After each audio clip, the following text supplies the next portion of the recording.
Welcome to Rewrite the Mother Code, the show where we can explore our inner mothers to actualize our greatest selves.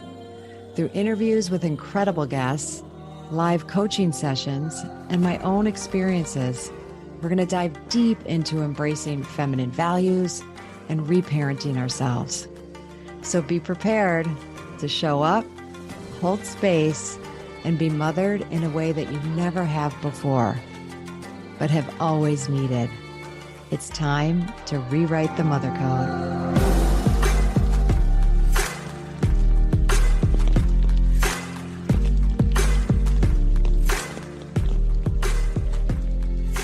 Hi, and welcome to Rewrite the Mother Code with me, your host, Dr. Gertrude Lyons. Well, I'm going to say good morning because that's what it is for me. It's a Monday morning, end of August. It'll be interesting to see when this one airs, what's happening time-wise. But just thought I haven't been on in a bit, and I just want to place myself and kind of what's been happening and say a few things before I introduce my guest, Nelly Alba. So I've just returned from a family reunion in northern Michigan, the Glen Arbor area. So beautiful. Gosh, I just love when I can be in and around so much unadulterated, unaltered beauty, even though there's, actually a fair amount going on up there. But compared to here in Chicago, it's pretty open skies, and it just feels so good to breathe that air and get out and be in and surrounded by Mother Earth, Mother Nature in that way. And then being with family, that's always all the things. And I think for me on this trip, if I were to name one thing that stood out that's particularly related to the podcast, was spending a couple days with my niece, who has the first grandchild in the family. Okay, so my grandnephew, I don't know, is that what it's called? Anyway, those particulars about cousins and grandnephews. Anyway, I think I'm a great aunt, which is cool. And it was just so beautiful to see her and the space that she was in that was so calm. And it was so interesting because he is a really calm, chill, happy baby. And I just noticed saying all these words oh, and hearing people say, what a good baby. He's so happy. And, but particularly that good baby thing. When we start using those labels, I think it's tough, but I would definitely want to acknowledge and name just how content he is. And we were all marveling at the fact that we were at a dinner at a restaurant. He's 10 months old. No, not 10 months. He is 13 months old, I think. 13, going probably 14-ish months old. And he was just, rolled with it through the whole dinner, smiling and eating when it was time to eat, sitting in his high chair. And my sister-in-law and I were like, gosh, I feel like most times at restaurants, I was up and about, walking the baby around, and one of us was eating, one of us wasn't. So it was just really nice to see. And I didn't spend a lot of time talking to my niece, but he has already been through. They knew that when he was born, he'd have to go right into surgery and have a really significant surgery. And I think when you go through that as a brand new mom, first time mom, it can go a number of different ways, right? And I just love seeing the way she's taken it, which was just to so appreciate him and just so appreciate the experience and realize a good distinction between the big stuff and not sweating the small stuff. And I've seen situations where coming through a life-threatening thing like that, a mom can react a different way and super hover over a baby, or really just be so worried that still something's going to happen, and you can feel that. And I think the babies feel it too. And I like to think, that this little guy's a reflection just of how open she is and how appreciative and grateful she is. Because that can go the other way too, right? You can be like, well, I'm just so grateful my baby's here. I don't know. I'm just gonna not take control or something. I don't know what the right words I'm looking for, but the other side of the spectrum of being like so overly worried. So anyway, I want to acknowledge that and acknowledge her and just appreciate life and appreciate the energy that we bring to the people around us and the difference that makes. Because I think, especially like little ones are barometers for us, barometers for our feelings, barometers for our energy. And, when we take note of it, it matters, and it matters how we are. And it certainly doesn't, and I'm not saying that at all, like our energy can be our emotions, but our emotions that are, fully felt or felt, in the most responsible way that we can. So I wanted to name that, and I just back from that, and has really been on my mind. And we're gonna be with my guest today, Nelly, as I said, from Well Balanced Moms, and I think she'll have a lot to say about this too. And I'm really looking forward to our conversation. And the other thing that happened, I'm just going to announce this here because I think this will likely is going to air after my fall retreat. But I still want to name that as of yesterday, it's full, and I'm starting a waiting list, and I'm just so excited about that, and so grateful, so excited about the women who are going to come and join and us be together, as women who mother in all ways, any and all ways, this fall. So news will be coming out soon about the spring retreat, spring equinox self-mothering. So I'm hoping you grab your spot for that, and we'll get to work together, play together, be together in that way. So here we go. Well, here I am with Nelly Alba. Welcome, Nelly. I'm so happy to have you on the show. Thank you so much for having me. I'm so excited for this conversation and to be here today. Yay. Well, I get to share a little bit about the cool work that you're doing, and then we'll have you launch in with, all the good, beautiful details about your journey, and we'll start there. So Nelly is a life balance and mindset coach for working moms. She runs the Working Mom Balanced podcast and an online shop. She also works full-time as a director of a youth after-school nonprofit organization called YDO. And she's mom to two beautiful children under 3, 2 under 3. That's a lot. She enjoys conversations about building space, calmness, harmony into everyday life, despite working and growing your family. That inner balance is possible. Yes, it is, isn't it? I love that. Love it. So tell me how you got to be doing, this, and a little bit, go back as far as you like, and just, share with us about you. Yes, perfect. So, well, my journey is interesting as I jumped into, working mom balance and all that comes with it. But it started back when I began preparing for motherhood. And I decided that, me and my partner were ready to have kids.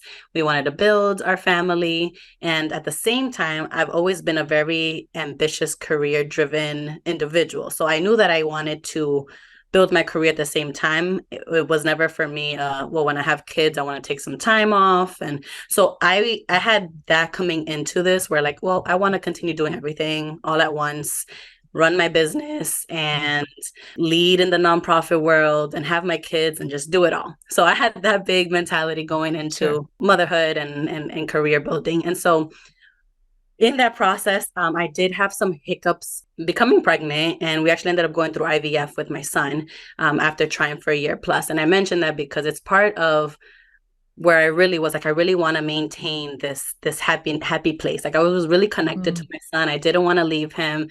And it became a top priority at the same time. And so just fast forward a bit, once I had him, I began going online, and I went on Pinterest, I went on blogs, and I started searching like, how am I going to be able to balance motherhood and working? Because it was something that I wanted to do. And overwhelmingly, I would see a lot of information around, well, it's not possible to create that balance, or it's going to be harder than you think. You're going to be upset all the time. You're going to be triggered. And it was a lot of these negative, I took them as negative expression of what it would be like trying to balance both things. And so I was like, I don't really want to pay attention to this. I'm going to just go into it, see what happens. And once I returned to work at the 12-week mark and I went back to my job, I within a month did become super overwhelmed, super exhausted, super beat. I was very prideful. I didn't want to ask for help. I was bringing my son to work and we would do half a day. So my husband would come and pick him up around 3 o'clock. So I was taking like 3, 4 calls because I'm a director at the nonprofit. And so I was doing calls with my son crying on one side, teething. I was doing it all. And everyone in the outside world was like, you're so amazing. You're a super mom and you're doing great things. So in my mind, as I was hearing these things, I was saying, well, this is what a good mom is. A good mom is someone who is managing all these things and can do it. But I realized that I was also going home, crying, upset, beat, and no one else would see that side. And I was not happy in that place. And that's when it was one specific morning when I had a full breakdown. I remember my son was teething at that time and I had a pile of dishes and I had a big work meeting when I got to work and I had to bring him. And so in that moment, I told myself something has to change. And although these blog posts tell me it's not possible, I'm going to create it. I'm going to figure out how to do it because I've always been able to create my harmony in my place back home. And I'm not doing it now with motherhood and career. And that's really how it started. And I just wrote a in the beginning. I did tons of blogging. Started as a blog, writing to moms, and then that evolved to a podcast that I wanted to create. And now I'm creating some coaching memberships where I'm sharing some of that insight of what I'm doing, also providing resources. And it's just been now a trickle down effect of me wanting to share all that I did because this past year and a half since then, my life has completely changed in the way that I feel about it. And I would argue I'm doing more than what I was because I'm now doing so much more, but I feel much more at peace and much more balanced with my life, despite adding more things to my plate. That's beautiful. Well, first of all, congratulations, right? Thanks. And I love how we hear these things ahead of time, through a lot of the phases of, becoming a mom of kids, right? Like it's where it's going to be hard. And I learned early on in pregnancy that there's more complaining and victimhood than there is, like talking about the good stuff or, not just the good stuff, but, that you can do it. And yeah, it's hard, but, here. So I'm getting the sense. And sometimes maybe it's good to listen to some of that.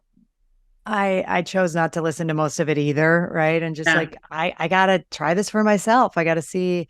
And I love that you held that and didn't just be swayed like, okay, well, I guess it's not possible, right? I'm gonna have to figure something out. And then when it was hard, it's like, yeah, well, I guess here I am and this is how it is.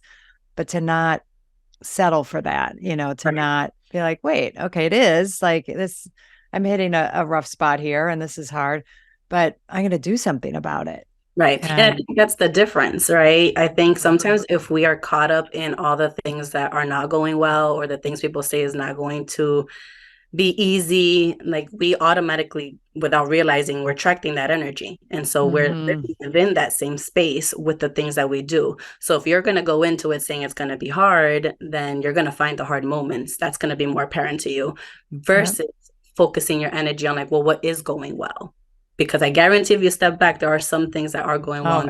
That shift that I had to make for myself is stop coming into it thinking of all the things that are not going well. And a rule of thumb for me was like, for anything negative that comes out, I have to say 2 positives because there's so much good happening. And as you mentioned, it can very easily be put to the side with all you hear, but then all that you feel and how people are telling you to deal with it, because you're going to get a lot of different advice in that process. Yeah, here. And then to take that and, I just want to acknowledge, okay, I'm going to hear that with with a certain level, and then I'm going to try other things, and then I'm going to share it with other women, right? Because sometimes this happens and it's like, okay, it's just enough. Okay, I figured some things out and all I can do is that, right? Yeah. But you took it a step further and said, well, if I've figured some stuff out, let's get some of that energy out in the airwaves. And well, first, starting with your blog and then podcasts, like here's some ways to think about it differently. Here are some, things that I did. And now I'm hearing from other moms that they're doing that are working for them. And then we still have to call out what works for us, right? But when we're putting out more of the positive, there's going to be a lot, I'm going to say better, but, you know, more positive ways to look at things and try things and do things. So when you are, well, let me just ask you first, like back then, like what would you say were some of the things that like early on you were seeing like, oh yeah, this is some of the things that they talked about that were hard. I know one of them was asking for help. It sounds like, Mhm. right? Like, oh, I got to do Yeah. everything myself. But what can you share a bit more detail about this path that you took when you're like, wow, now I am like doing more than I was before, and I'm more than okay with that. I'm thriving in it. Right. I think one of the biggest pieces for me was establishing healthy boundaries. And so the boundary piece was one of the pieces to your first point of like what Yeah. seemed very overwhelming in the beginning was because I was this super ambitious, overdriven. I'd stay late at the office or I would attend events to make sure I'm socializing and connecting with colleagues and all these different pieces. I had to figure out what's a healthy boundary so that I feel like I am doing my part focused and building quality of life with my kids Mm. while also maintaining that healthy, thriving relationship in the workspace the way that I wanted, the way that I envisioned it for myself. Because it's going to look differently for everyone depending on whether or not something I talk about with some of the moms I mentor. If you have a job that what you're looking for is to get out of that job because it's not necessarily what you want to do, but it's what you're doing temporary versus like Mm. if you built a career and you're building on something that you really are foundational, is what you want to do. And so the boundary piece was really huge for me. And I had to start with really asking myself, what is top priority for me? And what can I do with my time frame? I had to be really realistic, about what Mm-hmm. was going into my schedule and what deserved or warranted my attention during this season of life. So I Yeah. mentioned about how sometimes there's different things that take priorities or in different seasons. And this is where then you seek out your support team, communication comes in. So you know what to do on the outskirts to help support you, but you need to know what's most important. And I'm saying we, but often as working moms, I talk with my family and with other moms, we have this long, lengthy to-do list. If I ask a mom, like, Mm-hmm. what do you have to do? It's super long. And there's always, if you ask them, there could be something else you can add on there. Of You know, course, right. there's always something. We could fold some laundry. We could be doing the dishes. Mm-hmm. There's multiple things. But it's, where can my attention be focused on the most for my quality of life? And then framing it around that really helped me to figure out what I wanted to focus on. Mm. So that goes into where I navigated with the blog and my podcast, where part of my priority was my self-care, me doing something for me so that I can feel that energy, that positivity throughout my day, not just in clips Yes. or moments of it. And so the blog, doing this podcast, talking to other moms or talking about Mm-hmm. this topic, it's part of what feeds my soul to continue to do the work I'm doing outside of here. And so Mm-hmm. you need to focus in on what is going to provide you that internal power, internal happiness, and then how will that look in the outside. And so I'll say this all with it's not easy because Right. it's not an easy process and it's not a one and done process. Sometimes it's not like, oh, we're going to find balance. One is not found, it's created, but we are going to create the balance. And it's an ongoing process, which is why I say season of life, Mm-hmm. because, right now I'm entering September where my work schedule for the youth program, it's more busy because I'm doing registration. So I'm seeking for my partner to do more of the household things, or I'm doing more grocery deliveries on certain days. So we accommodate according to what's going on and what's needed in the space. So it's not easy. You have to keep going back to it. You have to reset, you have to refocus, but you have to be in tune on your priorities and then how to create those safe boundaries And all that ties into taking care of yourself holistically, because Mm. that's what you're going to get to at the bottom of it all. Yeah, right. That's well, I love there's so much of what you just shared, Nelly, that I like, yes. Oh yeah, yeah. I especially love that, yeah, we don't find balance. It's not like something is on the grocery store shelf, right? Oh, I Right. found it. Yay, lucky me. Or hidden treasure. You do create it and it takes work. But I think this mindset thing is such a big part of it, right? Because when we hear that word like, oh, it takes work, like, oh, I can barely do what I'm doing. As you were describing the things that you chose to focus on and spend time on are all things that feed you, that nourish you. And it doesn't mean every piece of it. We all, need to do the some of the things that we don't love, Mhm. to do the things that we love. But I think there's a lot more room than most of us think about finding other ways for those things to get done, whether it's people or, when I do them or how I go about doing them that can, really make such a huge difference. Yeah. And I'm wondering, I know that you're aware that we talked about at the beginning, right? We're just wired with what's going on in our culture about motherhood and the messages. And, in this rewriting the mother code that I'm naming it's all of everything that you're talking about. But I'm wondering if you come across or like what are some of the most prominent codes that you had to break, whether it was like family codes or, society culture or family culture codes that were like some of the big ones. And then I'll follow up with asking like women you coach, or you could talk about both. Yeah. I love this question because there's a lot that you have to break down. And I think a lot with culture does play a huge role in it. I mentioned to you before we pressed record here, I come from a Dominican household.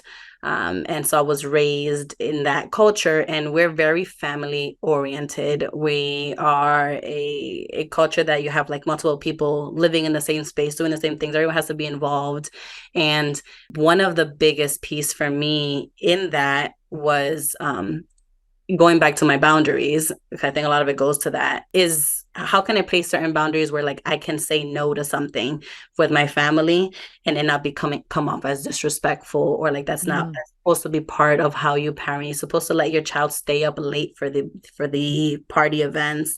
You can't say no to the Christmas event even though it might not make the most sense. So I think at the smaller scale for me, there's a lot of we want to do everything together, and there's certain things that I needed to separate and not do together for my own sanity.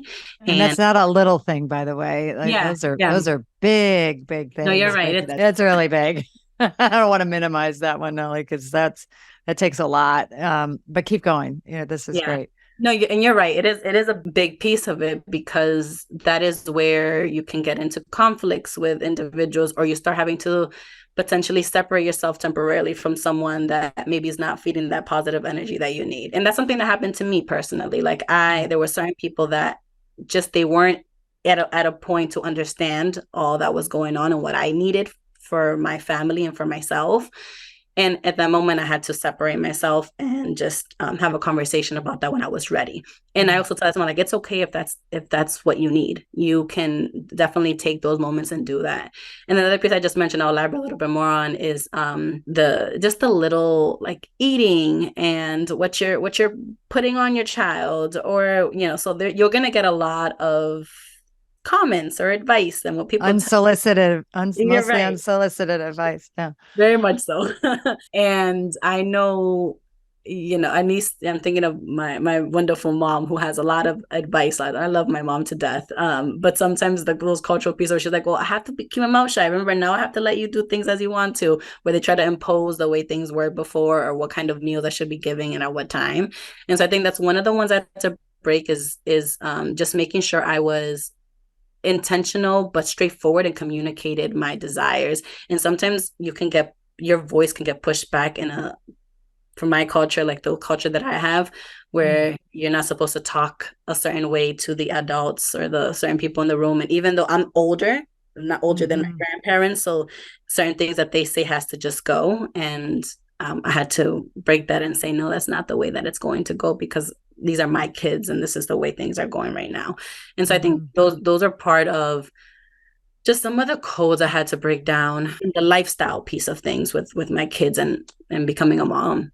And I was gonna say, and I know with the other piece with working, and Mhm. since I am someone who's focused on my career, my partner stays at home, and he's a stay-at-home dad, and he takes care of the kids. And oftentimes those roles are reversed, and so a lot of what I had to break down and have conversation around too, that was pointed out by family and or society at times through all the things you would Mhm. read, is how we can still have a healthy relationship even though I am the one outside making the money and my partner's at home taking care of the kids, and how that dynamic works, and how it doesn't make him as a man anything less, and me as the head of household being a woman and being the one. So a lot of that financial component, Yeah. who's supposed to be making money, bringing in, who's supposed to be staying home to take care of the kids before they're off to school, was something else that I had to break down. And again, it came down to communication, and it came down to setting. I set a lot of boundaries for myself, Yeah. I'm and loving hearing that. Right. it's the best way to do it for your own fulfillment, because at the end of the day what I realized is that this is like my life to live. I'm the one that's Hmm. going to look back 5 years from now and say, wow, how was it raising little kids, my toddlers running around and also building a career. And I always think to like future Nelly sitting on her rocking chair saying, wow, this is the life that I built and that I did, and I did it in a way that I feel good about. And when that picture comes into mind, when I visualize that very deeply, Hmm. it's very easy to set the boundaries and to say the no's and to put my foot down where I feel it's appropriate, in a respectful but straightforward way to the Yeah. whom I think it needs to be told to. Oh, I love all of that, Nelly, and underlining, because what I heard, especially want to highlight what you just said about picturing that future Nelly, right? Yeah. Did you say in a rocking chair? Yeah, Like I when did. I we're, did say yeah, the okay, good. wrong. No, no, I love that. I love because we don't often like let ourselves think that far ahead, and who imagine that woman. And that's when we're really rewriting the Yeah. code, right? And creating a vision for ourselves. Because if I don't have that, I don't have something to look ahead to or that I'm aspiring to. That's when it's so easy, right? To get caught up in the day to day and like, and Yep. kind of live in some of that angst, like just kind of getting through it versus, whoa, all of this hard work and breaking some of these patterns. And I mean, you've used setting boundaries, and I want to keep talking about that, a number of times. But there's also something that you said. So we have vision, huge, and kind of knowing what you want, discovering what it is that you need and want, because I think women in general, and then moms, it's like, I don't, if we didn't get it, we don't always know what we should have. We have this Right. inkling. We're like, no, it should be different from this. Like I have some thoughts or ideas, but they're not reinforced by family or culture. So it's like, well, those must be wrong. So we just kind of go along with what's there as opposed to, how do I have meet some of my deeper yearnings, and then those are tied to my vision. I feel like that's what you're describing. Is Yeah. that accurate? That's 100% accurate. And the first phase in the framework that I teach and that I coach through is that self-awareness first stage, which is the self-discovery, which is the question Hmm. asking, because it's the first part we often overlook because we want to get straight to the like, how is things going to be different? But if you don't Right. know The what you're doing. right, but if you don't know what exactly, or you think you know, but without you stopping to really analyze, what you actually might be saying is what you think your partner wants, what you think your family wants, what you think society thinks they want you to want. Yep. When you actually stop and you actually take the time to be quiet with yourself and ask yourself, like, without anyone's opinions or thoughts, how would you answer this? What would you want to see? As crazy as it might sound, that you might think sounds crazy, because sometimes they'd be like, well, that's not going to be possible, so I'm not going to say that. Yeah. Like, leave out the impossible. What was that look like? And that's when I feel like you get to the root of it, and you start to say, okay, well, this is what I want. This is what's going to bring me joy and happiness and Mm-hmm. harmony. And then how do I balance that all and create it all with the life that I have right now? And Yeah. so self-awareness stage is so, so crucial. And it's, again, it's asking yourself, I do this every morning, like, what do you need? What do you need today? How do you feel today? What's going to help you feel good? Right. And starting off just by asking yourself those questions can be so powerful and can really make a difference in your mood and your attitude, as simple as that from early on. So it's, you do have to take the time though to really dig deep into those questions and, make sure you're aware of what are those limiting beliefs, what are those self-sabotaging behavior that you're, without realizing, embodying, and Mm-hmm. break those up so that then you can create that reality that you truly want in this 3D form. Then that's where the visualizing, what are those values? What do you envision? And then you work through creating your goals from there and take your action, the next step. Yeah. But you need to Yeah. know. You need to know what it is, and you need to know what it is without anyone else's opinion. And that was Exactly. the biggest piece for me. And Was it? yeah, because it's so easy to hear opinions about motherhood, about how you should live your life, about how you should be working or not working. If you work, it's this problem. If you don't work, it's this other problem. And and with social media now, which I love because I use social media, but there's just Mm-hmm. so much information that sometimes it's hard to know what's your own original thought and what's your own original feeling, and then trust that and then go from there to figure it out with support, with coach, whatever it may be. Mm-hmm. But really understand what you need and what you want, and base that to create the life you want, not what somebody else is prescribing for you.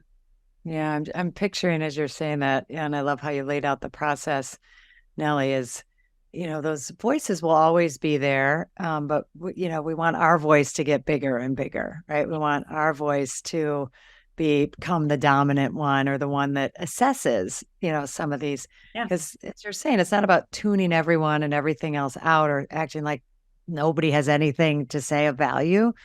But until we're more clear on what our needs are, like you said, what our desires, what our deeper desires, and what our vision is, we're just going to get bounced around, right? We're just going to get like tossed about and wonder and doubt. And because it's not like you still don't doubt the choice that you made, but you're just more aware that it's your choice, right? And you're taking ownership of it. And I think sometimes that happens for women, moms in particular, where it's like, I just want somebody to tell me what to do. Like that, and in those moments of overwhelm and that, can someone just, all right, that sounds kind of good. All right, I'll do that. Right. And then, all right, well, no, that didn't work.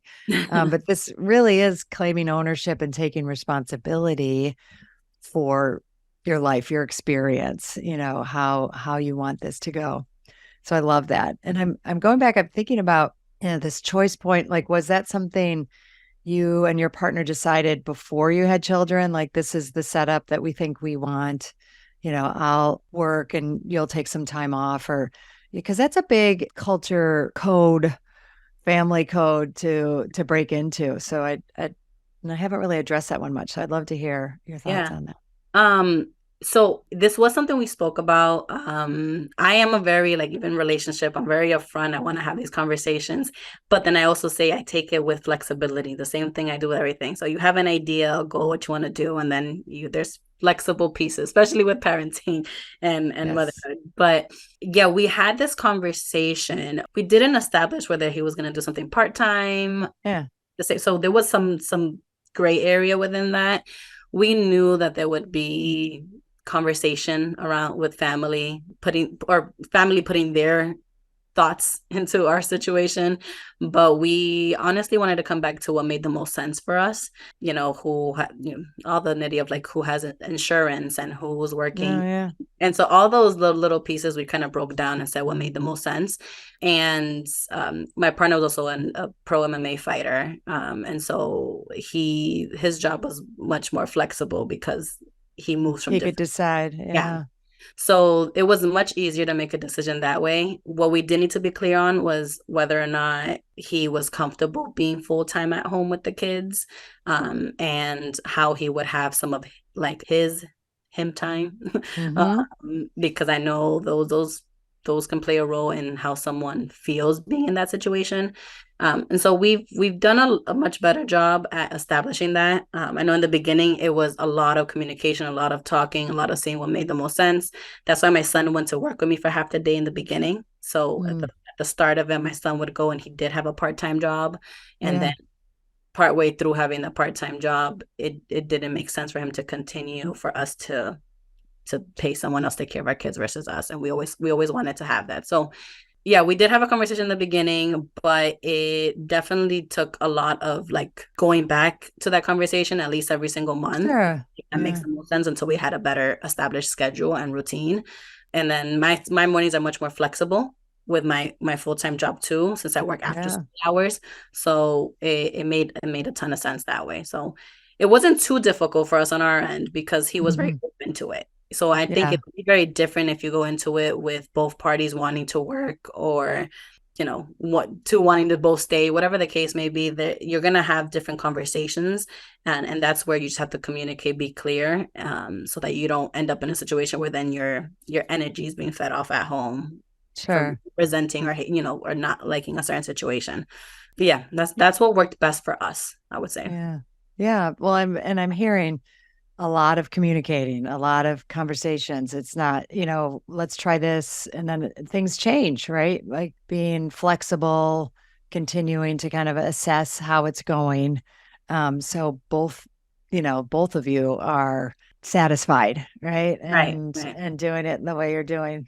And I, And I will say I was a little distracted thinking about your MMA fighter husband, stay at home dad. It's just I really know. sweet, He's amazing. To that point, I will say, like, there was a point that I noticed that he wouldn't vocalize about. He was not necessarily happy with the setup, the way things Mm, are going. So I say be in tune with each other, and I think it just he needed certain time frames to go and like go to the gym or other. So that's why I said like you pay attention to cues, sure. because especially if you're in a relationship and that's part of the balance. You want to have the home balance, and that takes the both parties to be happy and feel fulfilled. Mm, So yes, I talk a lot about self-care and about your own personal happiness, but in unison when you're in the home and working with kids, a big part is that communication aspect with your partner or whomever is right. that you're raising your kids with, because there is in that case there is two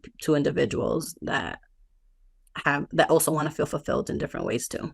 Yeah. Well, and I love that. And I lost my train of thought because I loved what you were just saying because I was thinking about all the codes he has to break, and you two are charting new territory, right? And it's certainly more common than it used to be even 10 years ago, but 20, 30 years ago, where, almost never happened, right? That this is so, the two of you and your partnership being really strong and aligned is such a key factor, besides the fact that you're modeling that for your children, right? Right.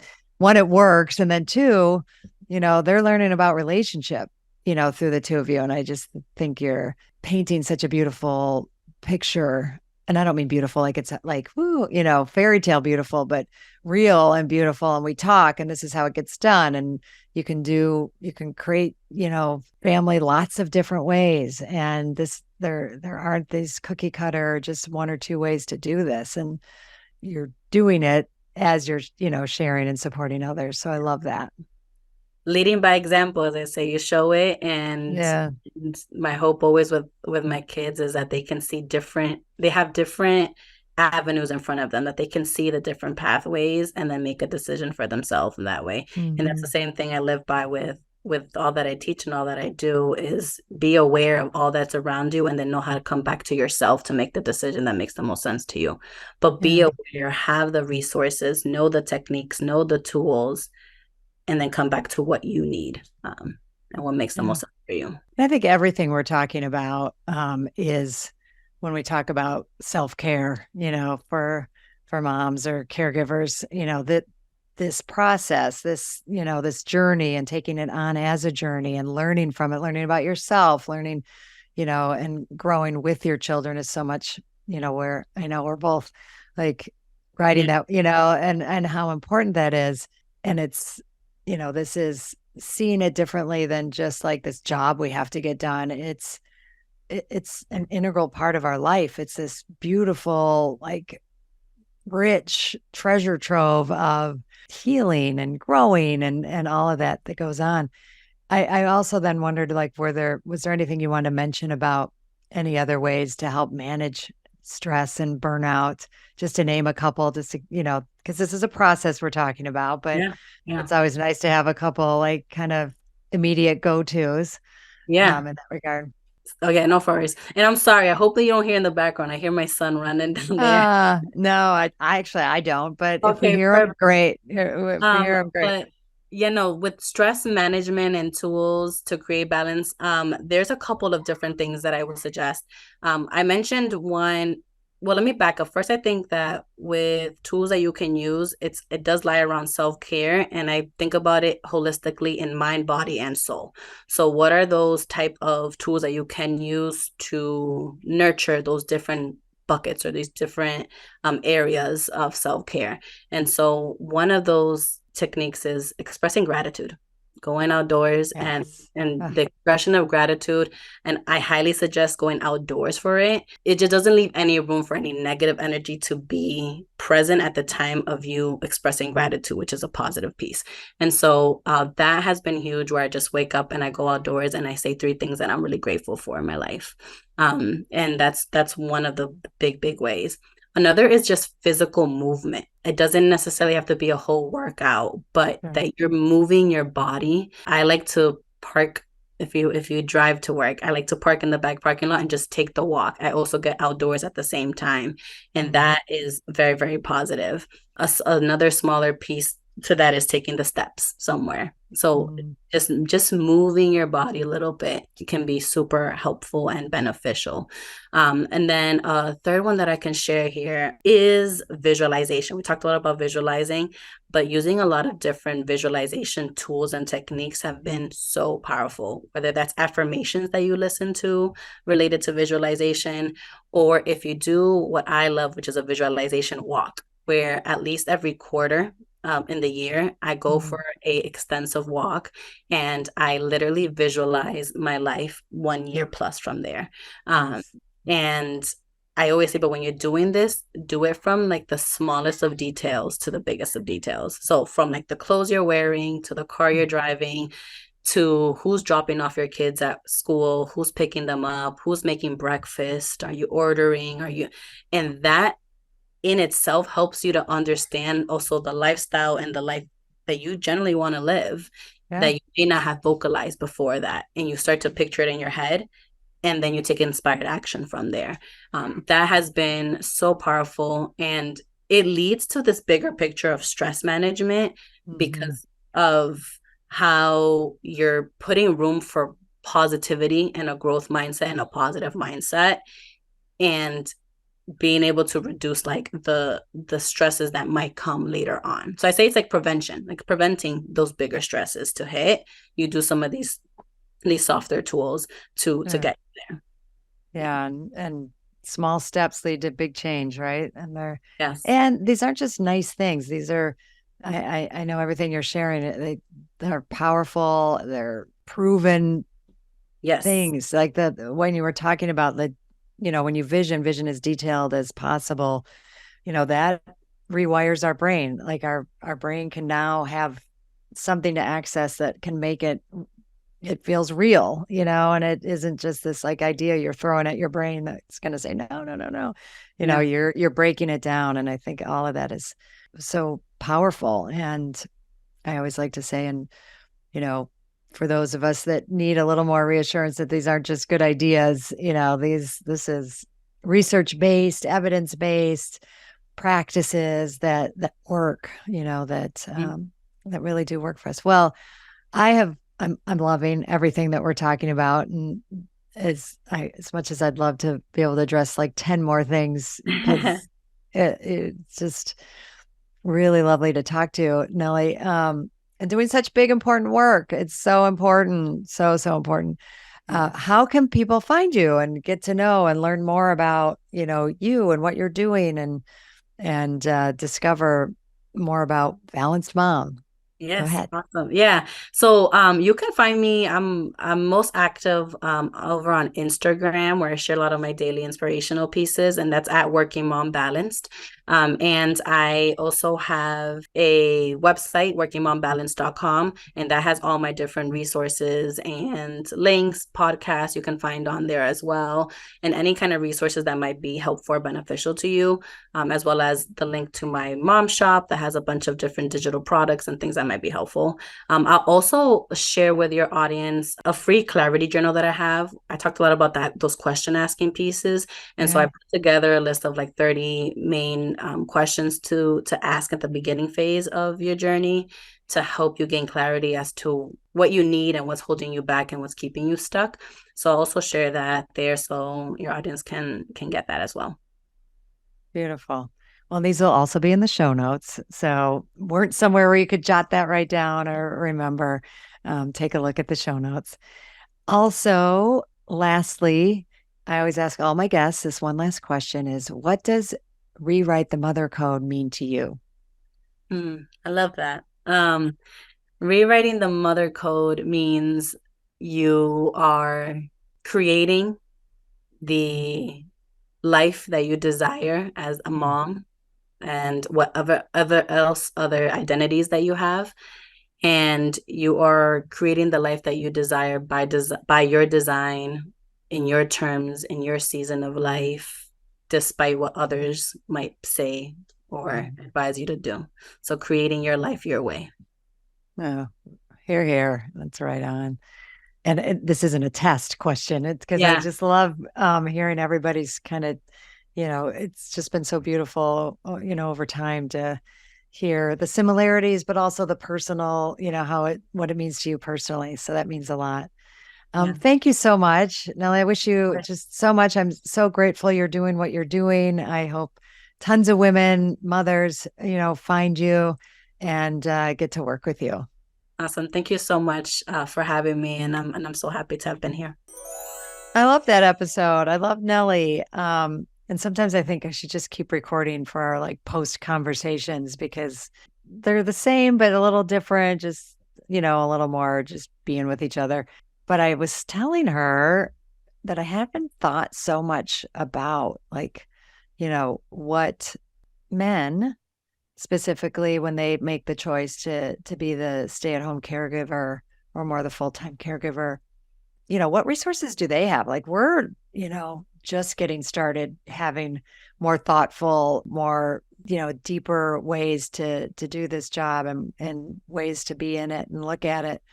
And I was saying, I'm sure there's some things out there. I haven't looked myself, but I'm sure there are, but I'm sure there could be a lot more. And having someone like her husband who's, kind of would appeal, I would think she agreed with me, but more kind of a guy's guy. He's a fighter, and getting on talking about what his journey's been like and talking. So I think that's really beautiful, and it did end up tying.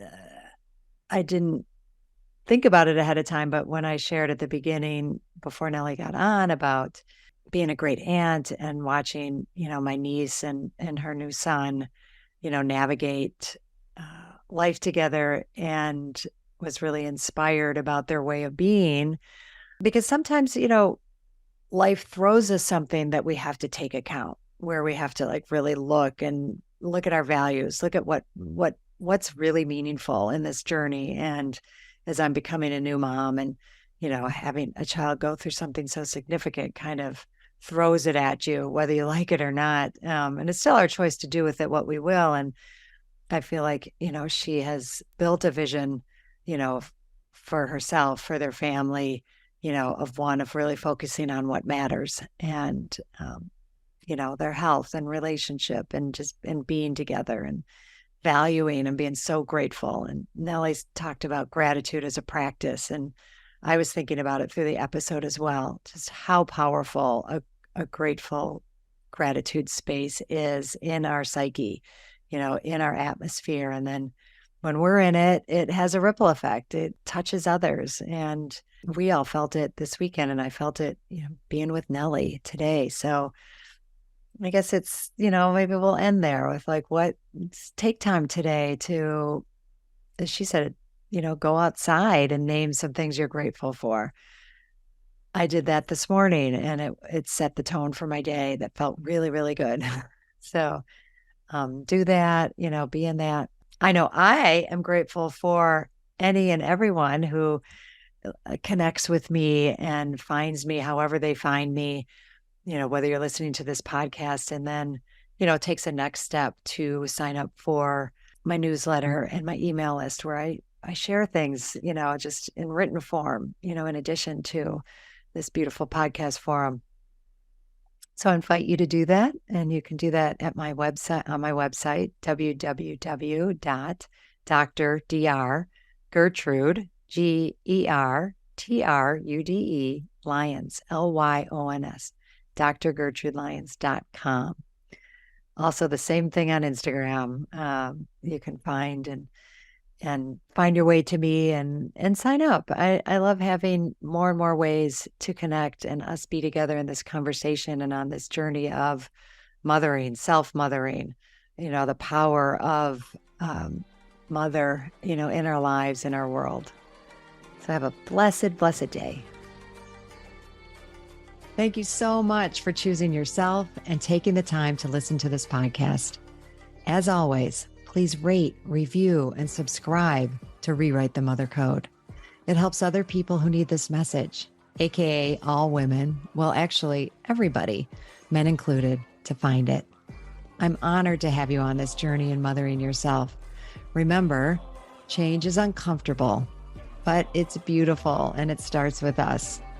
And if you can't wait until next week's episode, follow me on Instagram and LinkedIn at Dr. Gertrude Lyons, or at my website, drgertrudelyons.com, and sign up for my newsletter. I'll see you next time.